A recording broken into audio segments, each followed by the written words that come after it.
Hi, welcome to Clutter Bravado.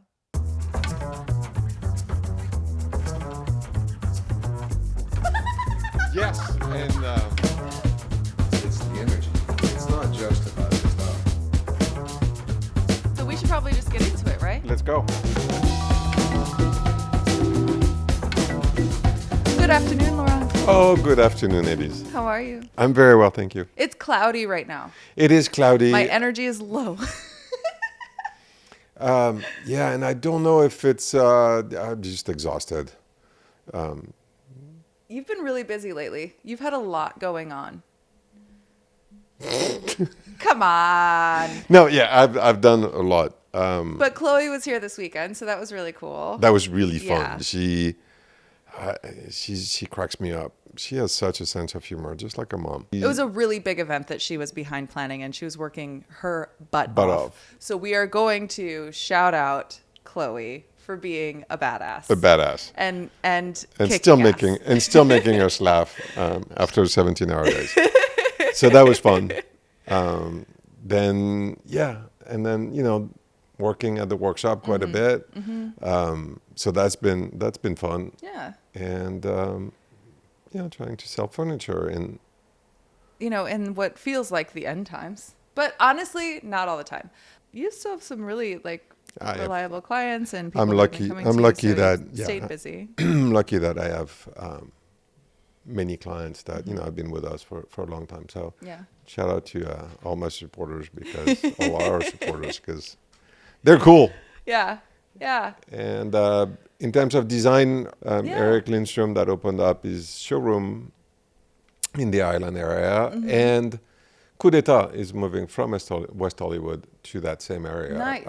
And I think that again, sorry about that, but they're opening a temporary space on Lexington in that area for the summer, and then they're working on their main space. Like on Highland? Yeah, so I Nice. can't wait to see that because Darren is a master at setting up a space, so that's going to be really exciting, and I'm going to try to get him. Yeah, the one that was in West Hollywood was so cool. Yeah. And so working on something that's new, I just look forward to anything that they do. And I've known that kid for 30 Darren's years. really cool. He was also like one of the first people that I met in the industry. He's very, very neat.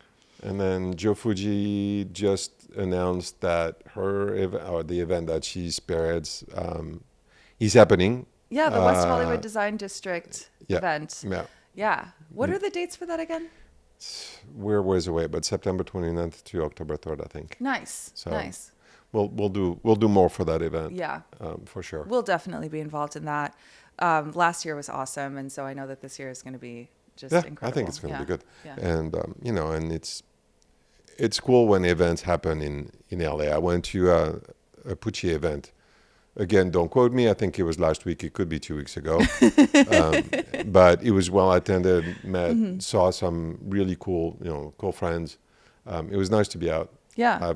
I've kind of not been out as much. You haven't been lately. going to a lot of events lately. A little less. I know And, that I haven't been able to go to events with you because I've got a whole lot going on now. Do tell, what's going on with you? Listen, I am auditioning a lot. I'm filming quite a bit.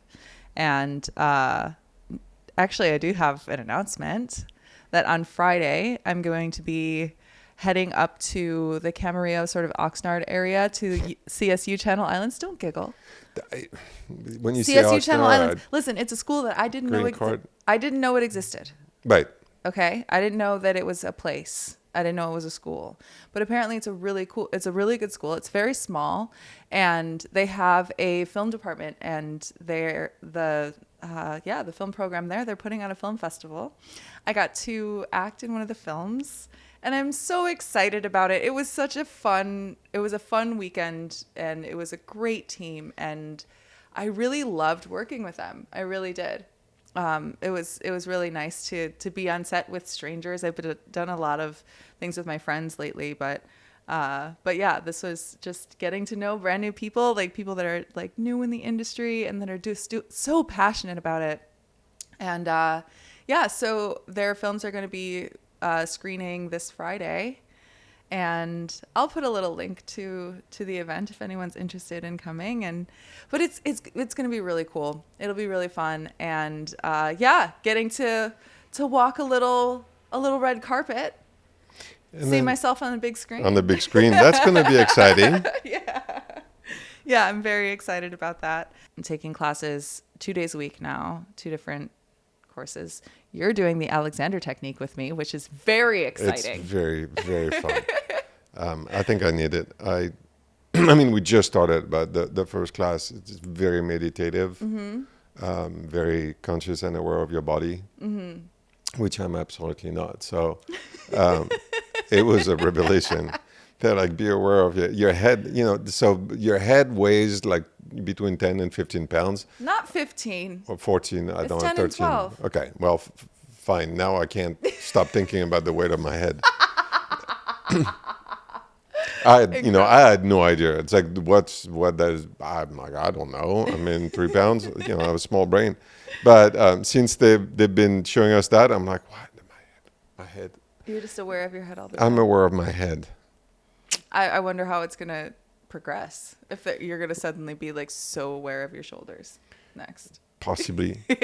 And in all fairness, my head might be a little heavier because of the size of my nose, but you have a really big head. Can I say that in like a kind way? I mean that like with I mean, all the big love head, in the big world. nose. Hey, look. Nevertheless, now I'm aware of it. Thank you very much, Alex, on the technique. Hey. I'm glad. Thank you. Well, we need to get to our guest. Yeah. And our guest this week, she's so cool. So she was a guest that like I didn't know, you didn't know before she was on the show. And I love when we get the opportunity to sit down with someone and actually meet them and have that like initial conversation on the sofa. It's so cool to be able to share that. And I adore her. She's so fun. And I knew about her work already. I had seen her like on her website, like her portfolio is unreal. She's also been featured in AD around the world. Like she's really up and coming in that she's worked with other designers before, but now she's like on her own, standing firmly on 2 feet. Like she knows what she's doing. She's so talented. And I have to say that I was impressed by the stable of designers she's worked for, because I can say that all of them I respect tremendously. So it was cool to talk to someone who built her career and her portfolio in a very smart way, in a very honest way. Absolutely. With designers who and we talk about those designers during the podcast, so please do listen for details. But I really liked it. I was like, oh shit. Yeah. Good for you. Coco Greenblum is our guest today, and she has sort of come up in San Francisco and really found a name for herself in LA. She works all over the country, and I can't wait to see what she does next. But this interview was so fun. It was such a pleasure to get to know her. So should we get to it? We should. Let's go. Hi, this is Elyse from Clutter Bravado podcast. Clutter Bravado is an independent podcast, and as any independent artist will tell you, getting off the ground is a little challenging. If you like what you're hearing, please like, comment, share, subscribe, support us in any way that you can on the platform where you're listening. And follow us on Instagram at Clutter Bravado for exclusive clips, events, and giveaways. We quite literally could not do this without your continued support. So from the bottom of our hearts, thank you so much for listening. Tell your friends, and please follow and subscribe so that you can be the first to have access to our latest episodes. Now, back to the show.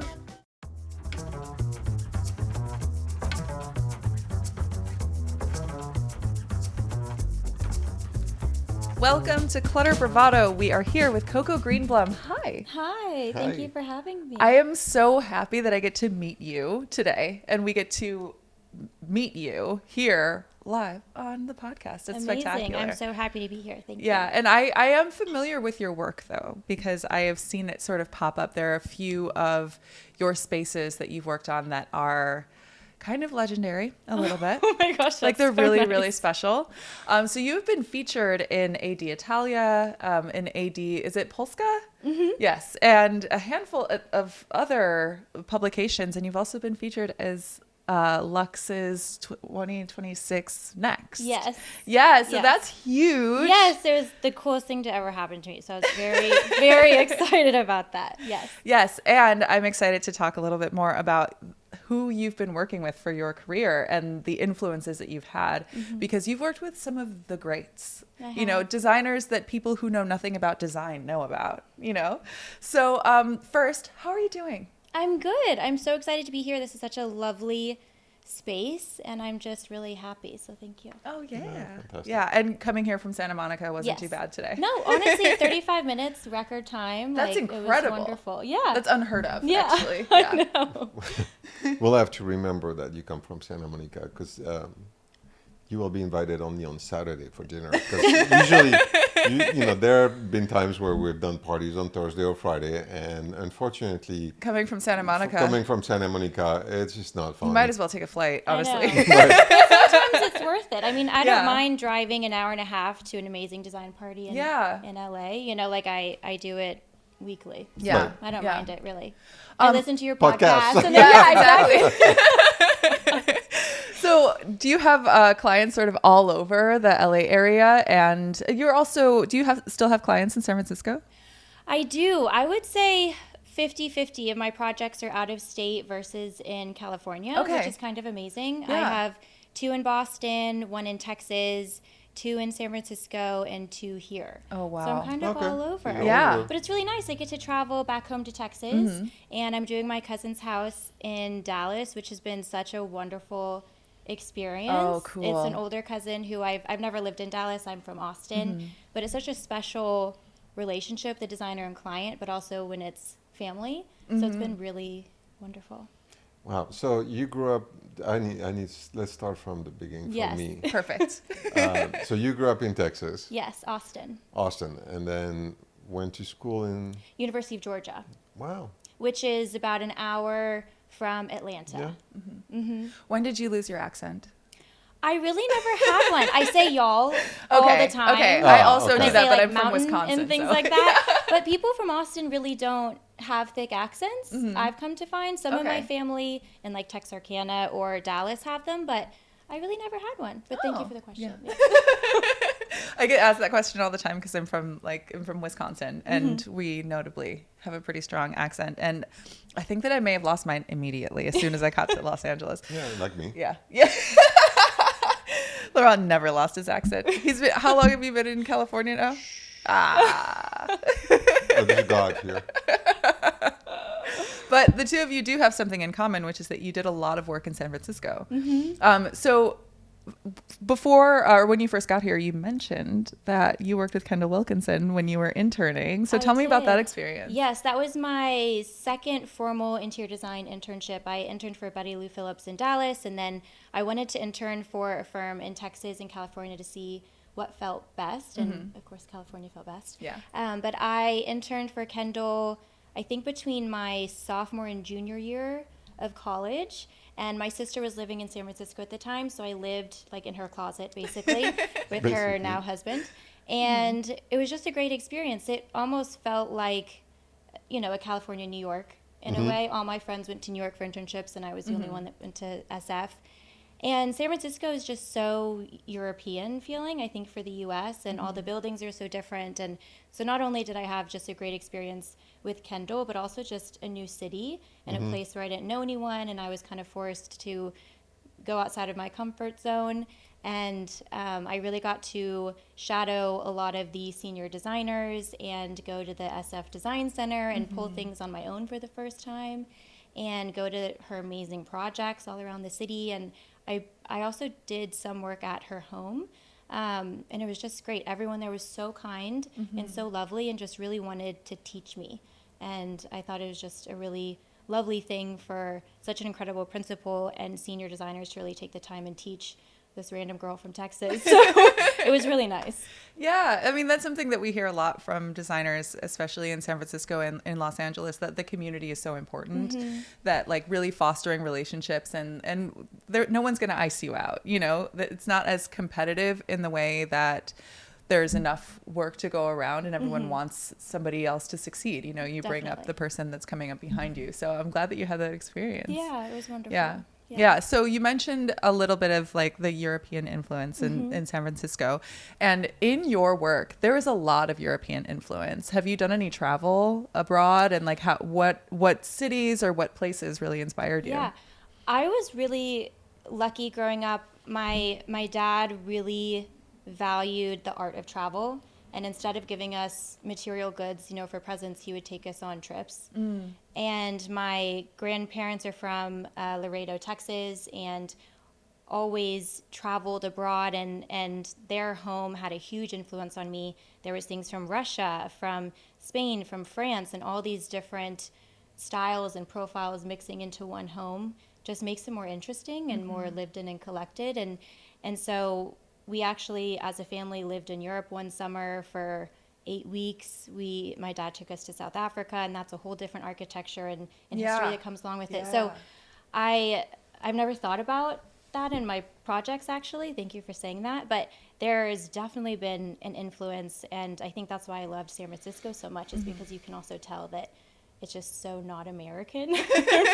I don't know. And I'm actually going to Salone. I leave next Tuesday. I'm so excited. I've never been. Awesome. I'm taking my design assistant, and that will be really special. And since I've left just about a year ago to start my own studio, I've been to High Point, Zona Mocha, and going to Salone, and just trying to go to all of the design weeks all over the world, while I'm still kid-free at the moment. So yes, I think travel is so important, also just because of the architecture and how old the buildings are. Like LA is quite new, and a lot of the buildings I drive past are white boxes, and so I'm incredibly influenced by my surroundings, and I think that's why I love travel so much. Yeah. I mean, here, because it feels like we're constantly evolving. Like, as soon as something starts to build a little history, it's like, let's knock it down and build a condo,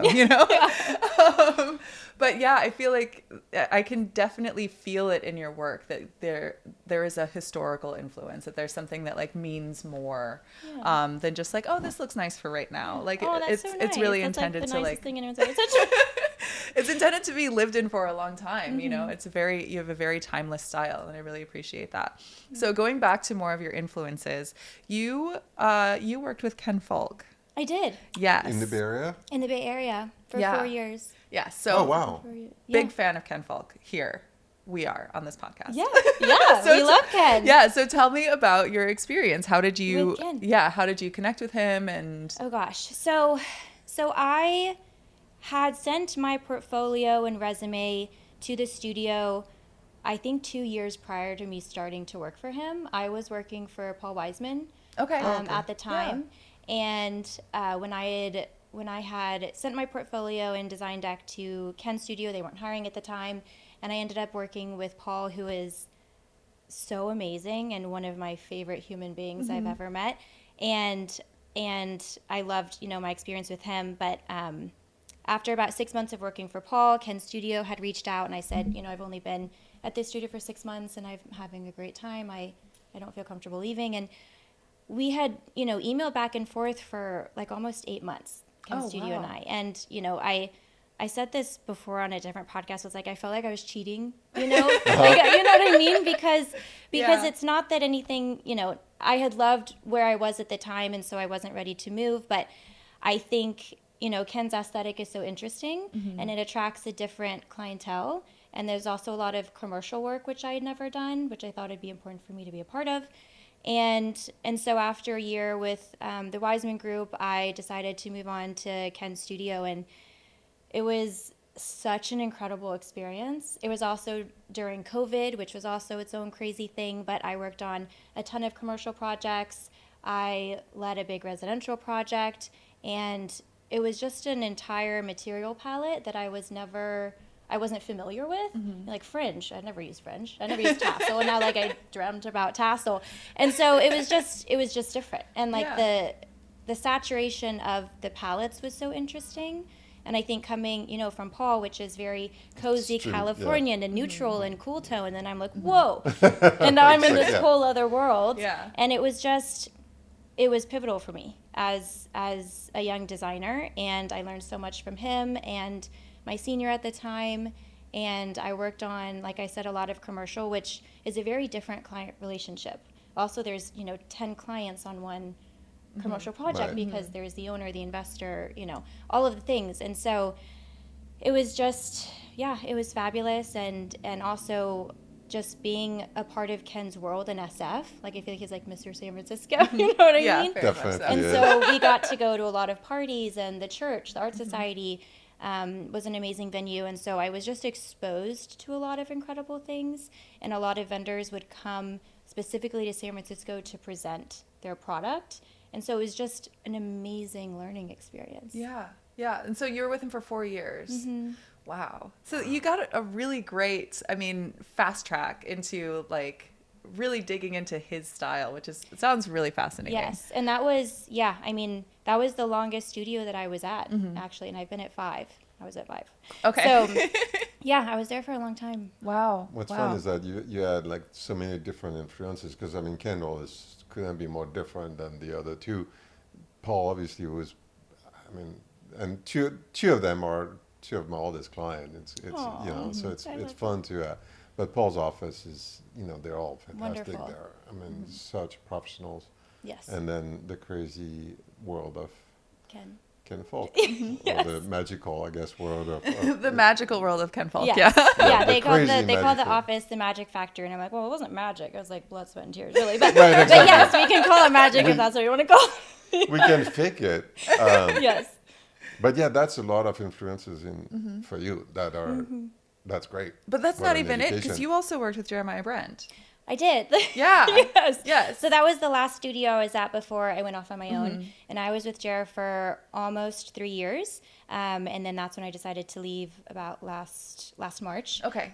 So it's been a little bit over a year on my own. Wow. Wow. Okay. was that? Yes, I was just going to ask the same thing. It's been wonderful. Overall, it's been wonderful. I think the hardest thing for me going off on my own, well, not having a full team yet. I have a design assistant and a bookkeeper and accountant, but I've been used to, the past 12 years working with and collaborating with a lot of different creative minds. And so just being on my own, I just miss being around people. Yeah. I Yeah. just love having a team.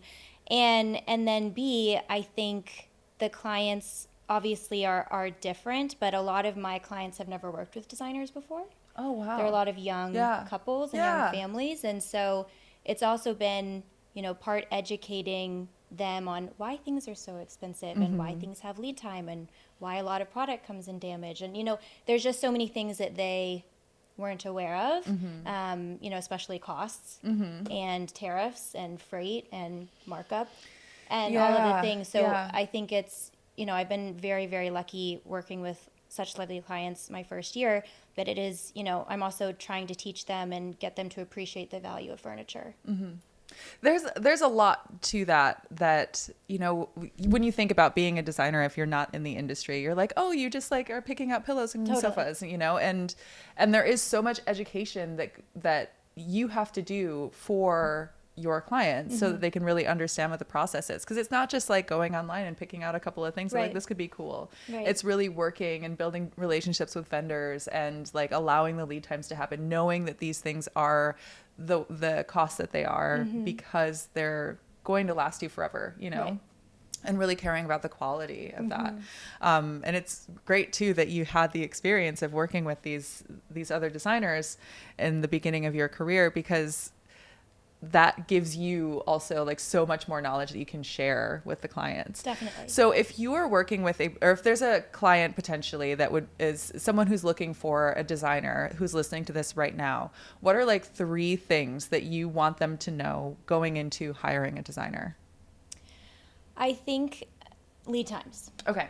I don't think the average client understands lead times, and even if something is antique, there's still a lead time to it, either restoration, reupholstery if it's coming from abroad. I think people, now, at this, time, you can get things very quickly off Instagram and, they want immediate, satisfaction, but things just take time.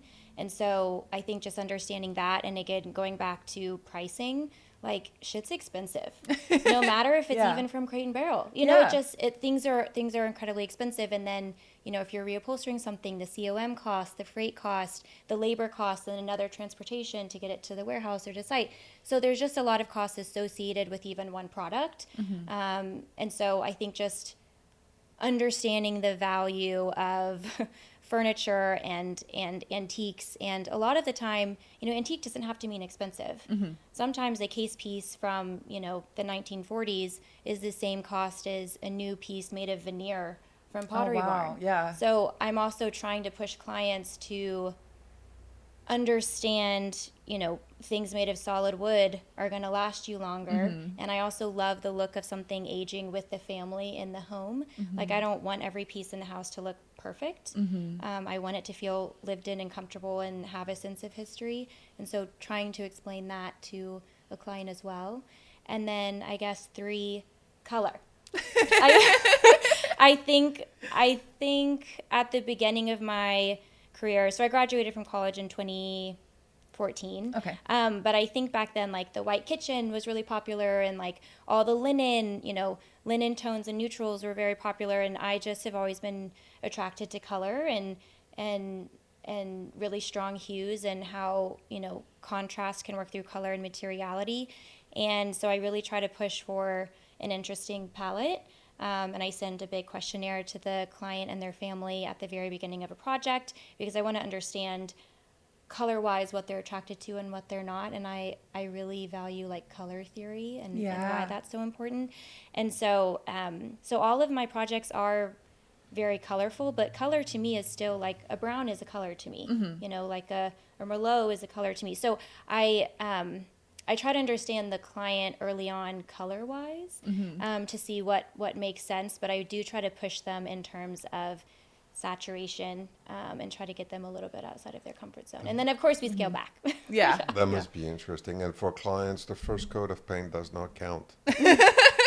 Yes. That's why we Don't put don't look at the first coat. Don't look at the first coat. Totally. And I think samples sometimes are like 2 inch by 2 inch, and it's really hard for people to understand. And so I always suggest like large brush outs or bigger samples, or I'll get like 5 samples of one wallpaper and put it on the wall and ask them to live with it for 3 weeks to make sure you're comfortable with it, because I'm comfortable, but are you comfortable? And so I want to get them to do things a little bit more interesting, because I think in the long run it's more valuable for them and for me. Yeah. How do you feel? So you have, obviously a broad knowledge and different influences, but now you're on your own making those decisions. Is that hard? No. You're okay? Good. No, I mean, I know what I like and I know what I don't. Okay. And I always give the client options. I worked for some studios where we only presented one option. Right. But in my mind, it's their house and their money. So they should be able to have the final say, and they do. But no, I think that was one of the most like liberating things about going off on my own, is that I really had full creative control, and also just, managing my own time and deciding how long it's going to take me to render something, how long do I want to spend shopping for something, understanding what is more valuable for my time being a principal, because there's so many admin things that I didn't have to do before. I would say at least 2 hours of my day is dealing with admin or billing things. Yeah. And at some point I will hand that off to someone, but for my goal for myself, I wanted to do everything on my own for a year, which I just hit a year. Happy birthday to me. Yeah, Happy anniversary. Thank you. So yeah, I mean, there are so many different parts about being on your own, and also just I think I was like working in the shadows for 12 years of other people, and I was very comfortable there. And now, like, I have to be going out to all these design events and going to showrooms and introducing myself, because I'm trying to get my name out there. I've spent thousands of dollars on business cards, just like, I just want people to hear my name and try to get out there, because I think as a young studio, it's really important. I mean, I was so shocked about Luxe NEXT, because I was like, how does anyone know about me, and how did this happen? But I like, that was such an amazing moment, and made me feel like everything I had been doing was worth it. Yeah, that's definitely a high honor, but like, you have many more on the way. Like, your work really, really speaks for itself too. Was there anything that shocked you about going off on your own? So when I send contracts to clients, again, I think because they just haven't worked with a designer before, but markup. Yeah. Like everyone fights me on markup, and I think I don't understand why some people think that trade pricing is for them when it's really developed and designed for the trade, and you know, we're supposed to make that cost difference. And so, you know, early on last year when I just started on my own, I was negotiating, and now I think I'm at that point where, you know, I'm like, these are my rates, and it's really expensive to run a studio. I have a lot of, you know, costs associated with running a studio, and even though I work from my home, like there's so many costs. So I think it's surprising to me that like the average consumer, like the average client, doesn't understand commission. That like you're not working for free. Correct. You have a rate for a reason. Correct. Like if Yes. you know, yeah, absolutely. Yeah, and so I think that has been interesting, and I always have to explain it. And I feel like my markup right now is much lower than the standard because I don't feel like I want to be the standard 35%. I'm not there yet, and I know that. My markup is 25% at the moment, so I still think I'm very fair. But you know, a business can't survive on just time billing. Yeah. No, Yeah. So I think that's Absolutely. been interesting. Yeah. And working with new clients, that can be really challenging too, that they don't really get that. But so you said that most of your clients are like people that have never worked with a designer before, but are there any clients that have sort of followed you from anywhere else that you've worked before? No, but I've definitely gotten a lot of referrals from a previous client at Jeremiah Brent, Okay. who I loved. And she's given my name to several people, which has been so kind.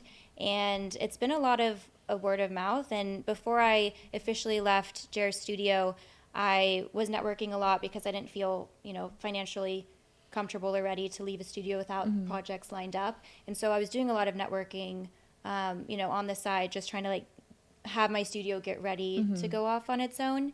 And so I've gotten a lot of projects from that, but I haven't taken any clients from any studios that I've been at. I think, you know, I want to have that separation, and I have so much respect for everyone that I've worked for that I would never want to step on anyone's toes.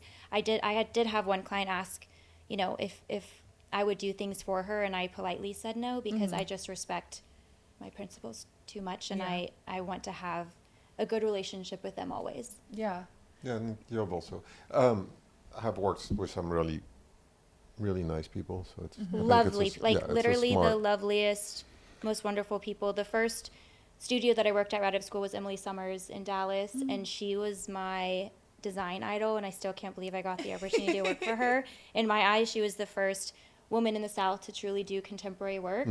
And she wrote her book while I was with her, and I worked on some really incredible projects. I think the highest end projects I ever worked on was at that studio. Wow. When I Nice. was Wow. 21. Oh my gosh. And I was the only design assistant for the New York and the Dallas office, which was crazy. Yeah. So yeah, I mean, she was wonderful, and she took me to our upholstery workroom and taught me like stitching details and all of the things. And I was like, this woman who I've idolized for so long is like driving me across Dallas. And so yeah, everyone I've worked for, I have immense respect for. Yeah. And so, what brought you down to LA versus San Francisco? So I was with Emily Summers for 3 years. I had wanted to be in San Francisco after working for Kendall. I just fell in love with the city and its charm and the design industry there. And so I interviewed with 14 firms, I think in 5 days. Oh wow.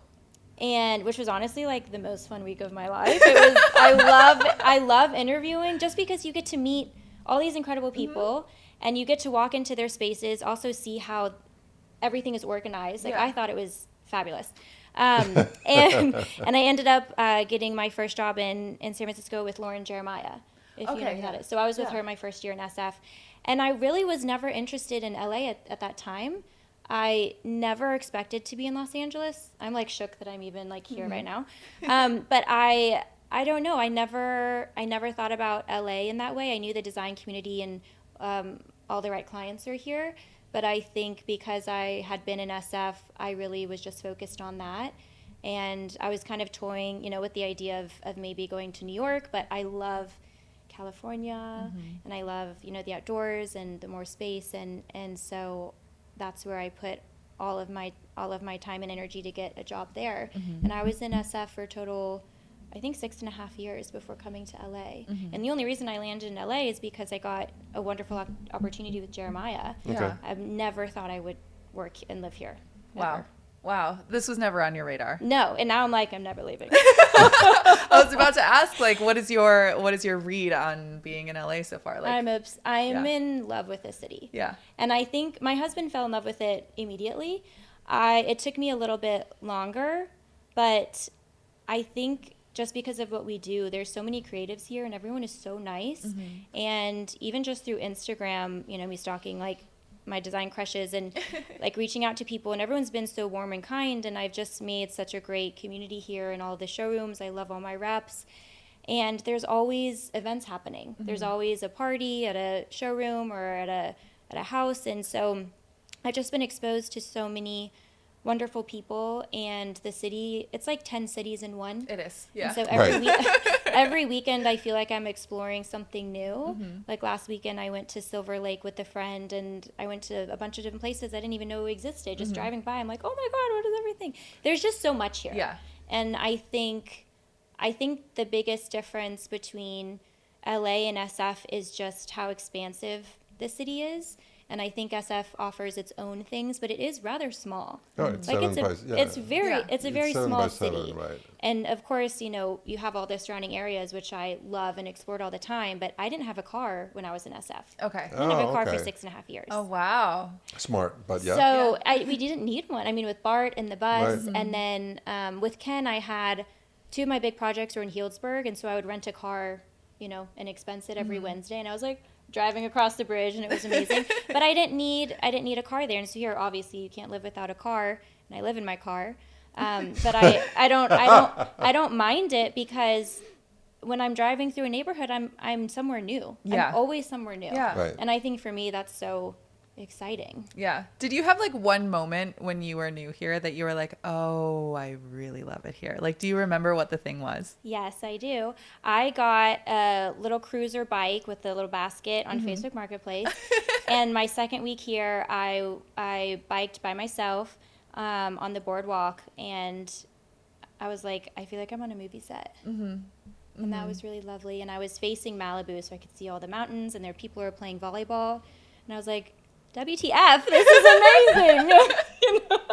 Oh, I love that. But then you can be there, and then the next day I was in East LA, like hiking near the Hollywood sign. Yeah. Right. It's there's just so much to offer. Yeah. And I don't love sitting at home. I'm always out and about doing something. And so I'm just always excited to be doing something different and seeing something new. Yeah. Yeah. I remember when I first moved here, there was a day that I went up to the Hollywood sign, like I took the hike up there, and I remember just like looking over the entire city and being like, oh, this place is huge and awesome. And like, amazing really, and fabulous. Yeah, really, and, really loving it. It's crazy. Absolutely. And also like the being near the ocean, like I forget sometimes that we're so close because I'm always over here. Totally. But I love that we get mountains, we get ocean, we get such a beautiful, incredible climate. We get so many plants, and like especially this time of year, like it's so springing outside right now. It All smells around amazing. my neighborhood, Yeah. there's jasmine. Yes. It's amazing. That and the jacarandas are all blooming, so all the So trees are pretty. purple, and Yes, it's like it's amazing. it's beautiful here. It's Yeah. beautiful here. So I wanted to ask you a little bit about your like what you have planned for next. Like what are your like dream projects? What is something that you are sort of like calling in at this moment? Yeah. So all of my projects right now are very different from one another, which is what I like. I mean, the reason I worked for all these different people is because I was kind of making my own like design toolbox for myself. Yeah, so yeah. if any client came to me, I'd be like, yes, I can do that. Like we'll work together and make it happen. So I really want another like historic LA mid-century home, because we're in this city that developed like the case study homes, and there's so many incredible architects work here, and I think it's so interesting. I've only done one mid-century home Okay. on my own, and that has been published a few places, and I feel like that home got me on Luxe NEXT. Yeah, I'm assuming. yeah. And but that was the first time I'd ever done mid-century, and it was so interesting to me. I did a deep dive into all the historic homes here, and I did a bunch of tours on my own, and it was just a good learning experience for me, also living in LA. So I'd love to do more mid-century because I don't have one at the moment. And I would love to do something in New York. I haven't had a project in New York in several years. Most of my girlfriends live there, and I love all the vendors there. So I'd really love something in New York. And I do have something in Dallas, but having something in Austin and having an excuse to go back home to see my parents and my sister's kids would be nice.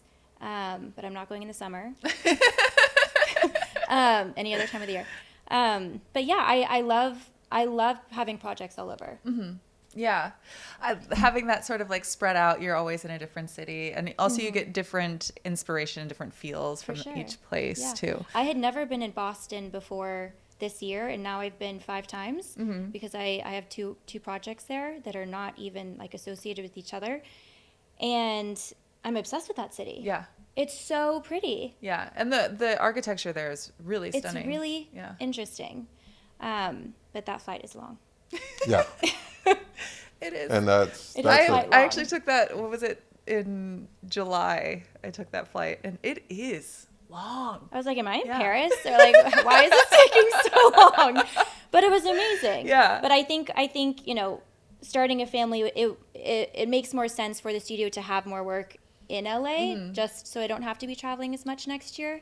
But I'm open. I'm open. You also have a very like Silver Lake and Highland Park vibe. I feel like if you like, you would do. If I've never done a project there. Oh my gosh. Okay. To. Yes, you need to. Okay. Yes. I feel I'm manifesting for you for your next project to be in like the Silver Lake, Highland Park, Eagle Rock, like somewhere over there. I feel like there's some really it would work really well with your style. I just interviewed for a house in Larchmont. And awesome. I had never been to that neighborhood, and I was driving around like, it's like right over here. Yes, so it's stunning. Yeah, it's amazing over there. Beautiful. I love walking over there. It's so nice. And it's funny because from here, it's what, like 10 minutes? Yeah. And it feels like you're in a different state. Like you don't even feel like you're in the different city. Like it's a completely different vibe. It's so much quieter. The homes over there are gorgeous. And I love the fact that that's one area that LA is preserving. Yes. Both the neighbor, the residential, but even Larchmont. Yeah. That little street, 2 blocks of like, it's still preserved small stores. I think that they're doing a really nice job there. And all the houses are so different from Yes. one another. Yeah. It's really amazing. Like that almost reminded me of parts of the city in SF, Seacliff. Right. It kind of reminded me of Seacliff a little bit. Yeah, it's really, I feel, the only area in Los Angeles that has been preserved. There's no the white box, or it's like the big mansion. And the plant life. Yeah, it's fantastic. Crazy. That's what. There's vines everywhere. It's so the amazing. trees over there too. Yeah. The landscaping there is fantastic. It is on point. Yeah. No, that's a great area. But Silver Lake and that's another area that even though there's a lot more building, but it's still pretty. Have you been to the reservoir, Silver Lake Reservoir? Yes. So when you walk around there, and looking at all of the homes up on the hills, homes around the lake, which is fantastic. It's really beautiful. I went to I don't know if I'm pronouncing it, the VDL house, the Nutra house. Yeah. Oh yeah. Yes. Yeah. And that was amazing because you can go up on the second floor and see the neighborhood. Yeah. It's wonderful. Oh my gosh. And in terms of like now that you're on your own, and I know that clients influence your design. Obviously, you're not designing just for yourself, but actually, if you design just for yourself, what's your favorite thing? Oh my gosh, I feel like it changes daily. Daily? I feel like my aesthetic changes all the time as I see, new things. But I think right now, mid-century. Yeah. Okay. I don't know. Yeah. But like with like a taste of funk in it. Right. I don't know. You need Like to, not so linear and Yeah. so structured. Like I want some a little bit more ease to it and a little bit of a different, palette, which is kind of what I explored in that mid-century project in Studio City. And I think why it resonated so well with people is because it was mid-century, but it wasn't harsh. Like, I don't know, like it wasn't so strict. Yeah. And so I'm still very in that mindset. And so we were talking, before this, if I was going to be moving homes or not. And I really do want to, because I kind of want to get rid of everything I own and start over. Which would be the second time that you did that? I just, there's several antiques that I would keep for sure, but I kind of want like a blank slate, and I kind of want to just do whatever I feel like. Yeah. I mean, I support it. Yeah. I'm My husband might not. Yeah. Right, exactly. Everyone else is for it. Just just sell everything off and then just get new stuff. Yeah. Just get different stuff. Yeah. Change And it that's with what your I mood. did Yeah. from SF to here, because I also kind of wanted to get in the mindset of Jeremiah Brent when I moved here. And so when we were our last place in SF, we had a pink rug because I was working for Ken Folk. That's my reasoning. And it just showed up one day and my husband was like, "What is that?" But I was in a pink moment, And so we sold everything there. We moved to LA with literally just our clothes. And Wow.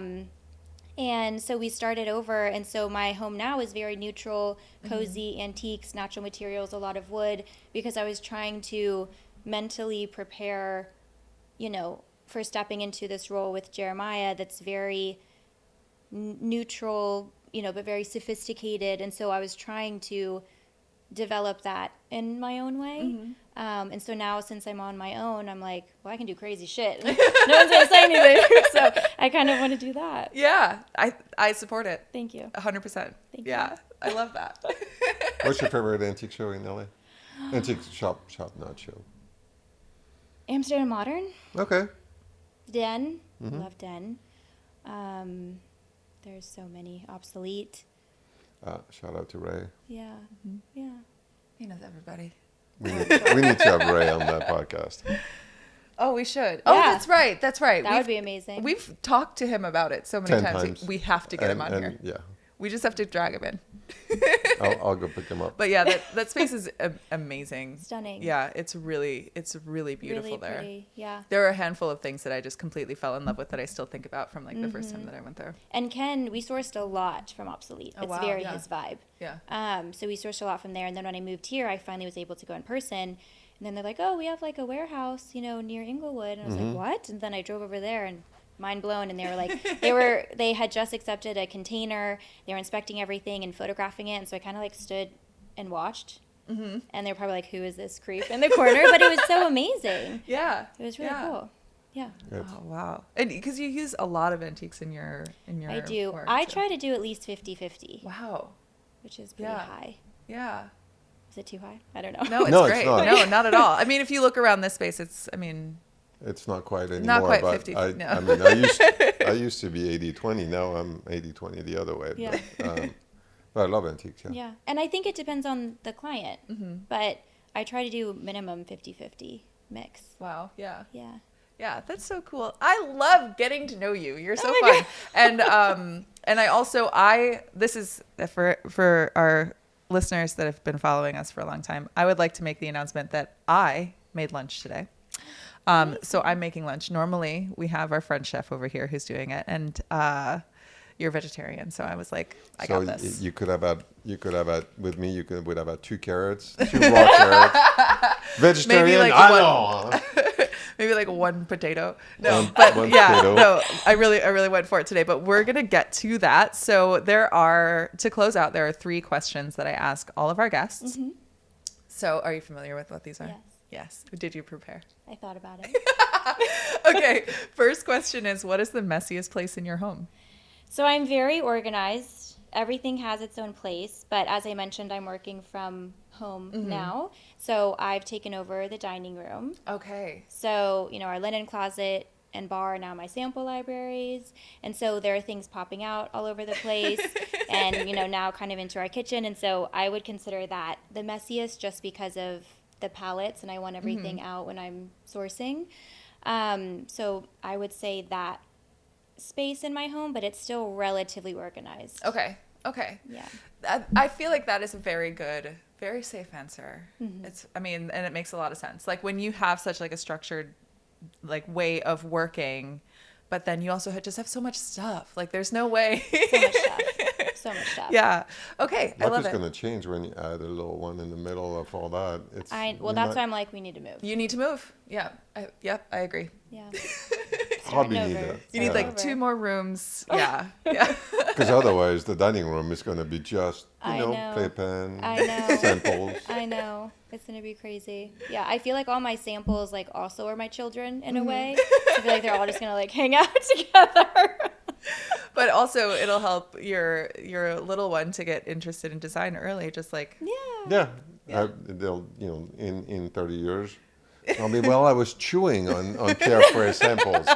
So it's There's in my, a Pierre it's in my Frey blood. velvet in my crib. So it's in my blood, literally. Oh, I love it. Oh my gosh. Okay, my second question for you is, what is your favorite space that you've either like designed in someone else's home or in your own? Yeah.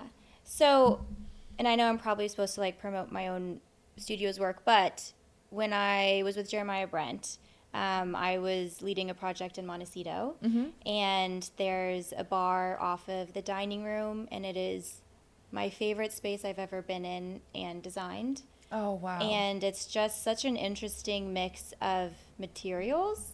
And I think also because I worked on it and I know how many things went wrong and that what we had to problem solve to get there. Yeah. And the photos look so insanely beautiful, and I miss that house so much. I think about it weekly. So I think that bar, and it was the first time I'd ever worked with pre-aged copper, Oh, wow. which yeah. I'm very fascinated in Yeah. that material. And we did like a dental detail on the bar, which I'd never seen before, which was inspired by an antique Italian credenza. And so there was just a lot of little details, and then, you know, I drew all the paneling and worked with the millworker. And so I think there was just so much love that went into that space that I really miss it. Oh, wow. Have you used pre-aged copper in your work since then? No. Okay, maybe I've seen the photo. You've probably seen the photo. Okay, cool. It's the Yeah. body of the bar, and then it's Calcutta turquoise dental. Yes. Okay, Yeah. that's yes, because I remember seeing a photo of that and I was Yes. really impressed by it. I love that. I'm like, oh, that I know what you're talking about. Yes, that was Yeah. Jeremiah Brent, and it was such a fabulous space. And also that was open to the dining room, which was this like blue-gray plaster walls with a Wow. contrast ceiling. So there's just so many colors, but it didn't feel busy, I think, because all the colors were in the same tone of each other. Everything just worked really harmoniously together. I just really respect that space. Yeah. Oh, beautiful. Beautiful. Okay, my last question for you is, when you walk into a new space, what is the first thing that you notice? Lighting. Okay. I would say decorative and natural lighting. I mean, that's what I said when I came Right. in. I was like, Yeah, the lighting. But I think the lighting, because it really does set the tone and mood, like literally and you know, all the things of a space. And I think it's incredibly important. I would say 80% of the lighting I do is reclaimed or antique, Oh, wow. Okay. because I think, you know, it's the first thing I notice when I walk into a space. And so I want to feel that like history kind of ground the room. So I think lighting is really important. And typically I, you know, present all furniture in a space together at one time. But recently I've actually been doing lighting first and then seeing what the client likes and then sourcing and presenting the furniture. I've actually been more successful that way, which I think is really interesting because I'd never worked that way before. Yeah. So yeah, I just think lighting is like the most essential thing in a space, and I'd rather the client invest more on those than other things. Lampshade or no lampshade? TBD. Depends. But yes, I love a lampshade. Yes, with a trim. Yeah, exactly. It's funny. There are a few people that I do like lampshades, even though we have none here. You really don't. No. You have, wait, you have a couple on the Laurent But Souchel the lamps. yeah. I love lamps, and so Love. we had one client who did not want any lamp because he didn't want to have to walk to turn them on and off, and because it was an old place. And I'm Oh, like, yeah.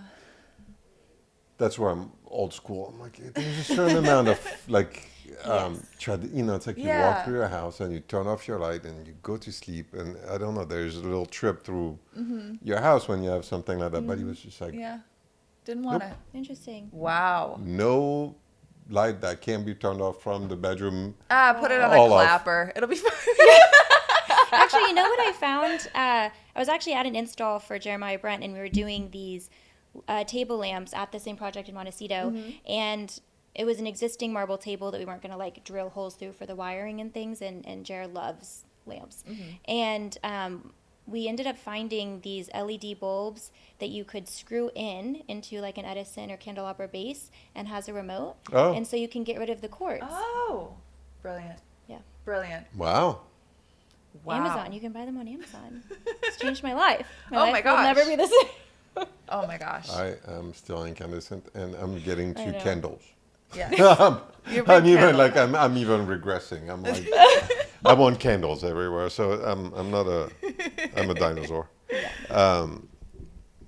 Wow. It has been so incredible chatting with you, and you for I'm so having excited me. for everything that is going to come. Like you've set yourself up for so much success, and your work is really dynamic, really spectacular. Thank you. I know And- you're one that we yeah. need to have like every once we need to check in every Yeah, year. we'll check in. I would in love like a 6 check-in. months. Yes. We'll do a check in with you because Yes. Yeah. it'll be fun to see The the evolution. evolution. Aw, I would love that. I'm here for it. Awesome. That's awesome. That's really cool. Thank you so much. Where can people find you? There's my website that has a little place, to shoot me an email, and it goes straight to my email. My Instagram, I get DMs all the time. I love DMing people. I'm easy. Amazing. And we'll put both the website and the Instagram in the show notes. But what is just say out your website so that if anyone's listening. StudioCocoGreenblum.com. Okay. And then my Instagram is just my name, Coco Greenblum. Amazing. Yeah. Thank you so much. Thank and you. let's have some lunch. Yeah. Let's have some lunch. Thanks Thank you. very much. Thank you.